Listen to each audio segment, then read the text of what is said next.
السلام علیکم ورحمۃ اللہ۔ حضور صلی اللہ علیہ وسلم نے پوری زندگی رفع الیدین کیا، بالکل دیا جی، ہمیں 100 میں 100% یقین ہے، اور یہ یقین صرف گمان نہیں ہے، دلائل کی بنیاد پر ہے۔ سوال یہ ہے کہ امام ابو حنیفہ رحمۃ اللہ علیہ نے کیوں نہیں کیا؟ میرے پیارے بھائی، ہم ان کے متعلق یہی حسن ظن رکھتے ہیں اور یہی غالب گمان رکھتے ہیں کہ ان کے پاس رفع الیدین کی روایات نہیں پہنچی ہوں گی، اور جو پہنچی ہوں گی وہ ان کے معیار اور اعتماد پر پوری نہیں اتری ہوئی ہوں گی۔ اور اب سوال اس پر یہ پیدا ہوتا ہے کہ جناب امام ابو حنیفہ جیسا امام اعظم رحمۃ اللہ علیہ، اور ان کے پاس یہ حدیث نہیں پہنچی، اور آج 2020 میں حافظ اقبال کے پاس پہنچ چکی ہے۔ جی ہاں میرے بھائی، ایسا ہوتا ہے۔ اس لیے ہوتا ہے کہ امام ابو حنیفہ رحمۃ اللہ علیہ کے دور میں نہ صحیح بخاری تھی نہ صحیح مسلم تھی، یہ بعد میں ائمہ کرام نے ترتیب دی۔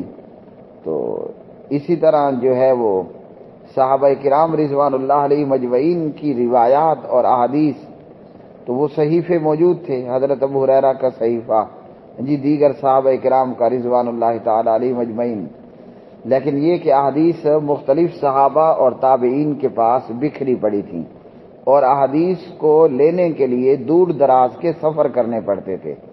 یا تو یہ کہ بندہ آلریڈی پہلے ہی مدینہ میں موجود ہو، جیسا کہ امام مالک بن انس تھے رحمۃ اللہ علیہ، یا یہ کہ پھر بندہ طلب حدیث کے لیے سفر کرے۔ تو اس وقت میں ذخیرہ احادیث اور نبی علیہ الصلوۃ والسلام کی احادیث کو تلاش کرنے کے لیے اور اس اساتذہ سے پڑھنے کے لیے دور دراز کے لمبے چوڑے سفر کرنے پڑتے تھے، اور وہ بڑے مشقت بھرے سفر ہوتے تھے، جو کہ امام ابو حنیفہ رحمۃ اللہ علیہ کو نصیب نہیں ہوا۔ امام صاحب کوفہ میں رہے، بیان بہت کیا جاتا ہے کہ انہوں نے جناب کو 20 سینکڑوں حج کیے، من گھڑت واقعات بہت کچھ بیان کیے جاتے ہیں۔ ایسی باتیں بھی بیان کی جاتی ہیں کہ امام حنیفہ نے صحابہ کی شاگردی کی، فلاں کی فلاں کی۔ بات یہ ہے کہ یہ ایک چیز بھی ثابت نہیں ہے۔ امام صاحب کوفے میں رہے، کوفے میں پیدا ہوئے، تو کوفے میں ہی اللہ کو جان دی۔ یہ امام مالک تھے کہ جن کے نصیب کے وہ مدینے میں تھے، اور ان کی قبر بھی اپنا بقیع قبرستان مدینہ المنورہ میں۔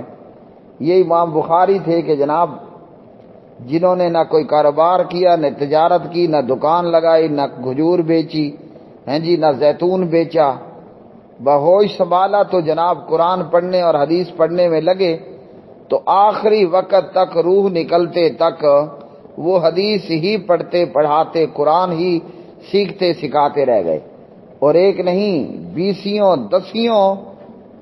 شہروں کا اور بستیوں کا رخ کیا۔ تو اس لیے ان کو وہ کچھ مل گیا جو کچھ دیگر ائمہ کرام کو ملا، وہ امام ابو حنیفہ رحمۃ اللہ علیہ کو نہ مل پایا۔